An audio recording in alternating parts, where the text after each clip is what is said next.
ഇറാന്റെ പ്രോക്സി ഗ്രൂപ്പുകളായ ഹമാസും ഹിസ്ബുള്ളയും ശക്തി പ്രാപിക്കുന്നതായി ഇസ്രായേൽ പറയുന്നുണ്ട്.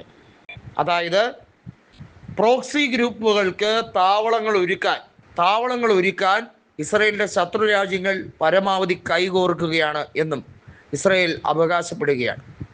റഷ്യയിൽ തന്നെ താവളങ്ങൾ ഒരുക്കാൻ പ്രോക്സി ഗ്രൂപ്പുകൾക്ക് എല്ലാവിധ സഹായവും പുടിൻ ചെയ്തു കൊടുക്കാൻ സാഹചര്യം ഒരുക്കുകയാണ് എന്നും ഇസ്രായേൽ അവകാശവാദം ഉന്നയിക്കുന്നുണ്ട്. ഖത്തർ ഏറ്റവും വലിയ അപകടകാരിയായ രാജ്യമാണ് എന്ന് പറയുന്ന ഇസ്രായേൽ ഇപ്പോൾ പറയുന്നത് റഷ്യയുടെ നീക്കം വളരെയധികം വിചിത്രമാണ്, ഭയാനകമാണ് എന്ന രീതിയിലാണ്. കാരണം റഷ്യയെ തടുക്കാൻ അത്ര എളുപ്പമൊന്നും ഇസ്രായേലിൻ്റെ ഈ മൊസാദിൻ്റെ ഇൻ്റലിജൻസ് വിങ്ങിനോ ഈ സോ കോൾഡ് സിസ്റ്റത്തിനോ മതിയാവുകയില്ല എന്ന് ഏറ്റവും നന്നായി അറിയുന്നത് അമേരിക്കയ്ക്ക് തന്നെയാണ്. അമേരിക്കയ്ക്ക് അറിയാം സോവിയറ്റ് റഷ്യ അവർ തകർത്തു എന്നൊക്കെ പറയുമ്പോഴും ഇപ്പോഴും നേർക്കുനേർ മുട്ടാൻ ഭയമാണ്. അതിന് കാരണങ്ങൾ പലതാണ് എന്നുള്ളതാണ്.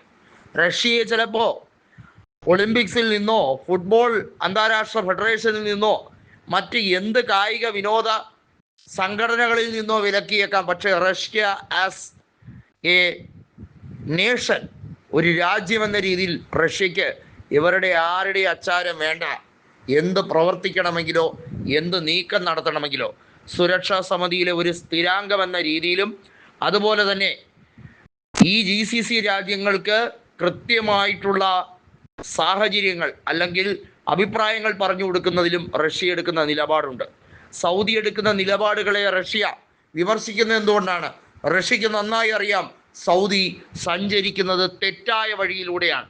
സൗദി ഭരണകൂടം ഇതിന് തീർച്ചയായും തിരിച്ചടി നേരിടും. സൗദിക്ക് മനസ്സിലാകുന്നില്ല യഥാർത്ഥ ശത്രുക്കൾ ആരാണെന്ന്. അവരുടെ എണ്ണപ്പാടങ്ങൾ തട്ടിയെടുക്കാൻ അമേരിക്ക വട്ടം കൂട്ടിയിരിക്കുകയാണ് എന്നുള്ളത് സൗദി മനസ്സിലാക്കുന്നില്ല. അവിടെയാണ് സൗദിക്ക് കണക്കുകൾ പിഴയ്ക്കുന്നത്. റഷ്യ വീണ്ടും വാളോങ്ങുകയാണ്. അത് അമേരിക്കയ്ക്കെതിരെയല്ല, ഇസ്രായേലിനെതിരെയുമല്ല, ഇറാനെ ചൊടിപ്പിക്കുന്ന ഭരണകൂട നയങ്ങൾക്കെതിരെയാണ്. അതിന് ഏതറ്റം വരെ പോകാനും വ്ളാഡിമിർ പുടിൻ എന്ന ഭരണാധികാരി തയ്യാറാണ്. കാരണം ഇറാൻ റഷ്യയെ ആപത്ഘട്ടത്തിലൊക്കെ നിലപാടറിയിച്ച് സഹായിക്കാൻ ഉതകുന്ന സഹായങ്ങൾ ചെയ്തു കൊടുത്തതിൻ്റെ ഒരു മറുപടി എന്ന രീതിയിൽ തന്നെയാണ് ഇതിനെ കണക്കാക്കാൻ കഴിയുന്നത്. വരും നാളുകളിൽ റഷ്യ എടുക്കുന്ന നിലപാട് ഏറ്റവും ശക്തവും വ്യക്തവുമായിരിക്കും എന്നുള്ളത് വ്ളാഡിമിർ പുടിൻ അസന്നിഗ്ധപൂർവ്വം അറിയിച്ചിരിക്കുകയാണ്. വ്ളാഡിമിർ പുടിൻ്റെ മുന്നിൽ ഇനി പ്രധാനപ്പെട്ട രണ്ട് കാര്യങ്ങളാണ്.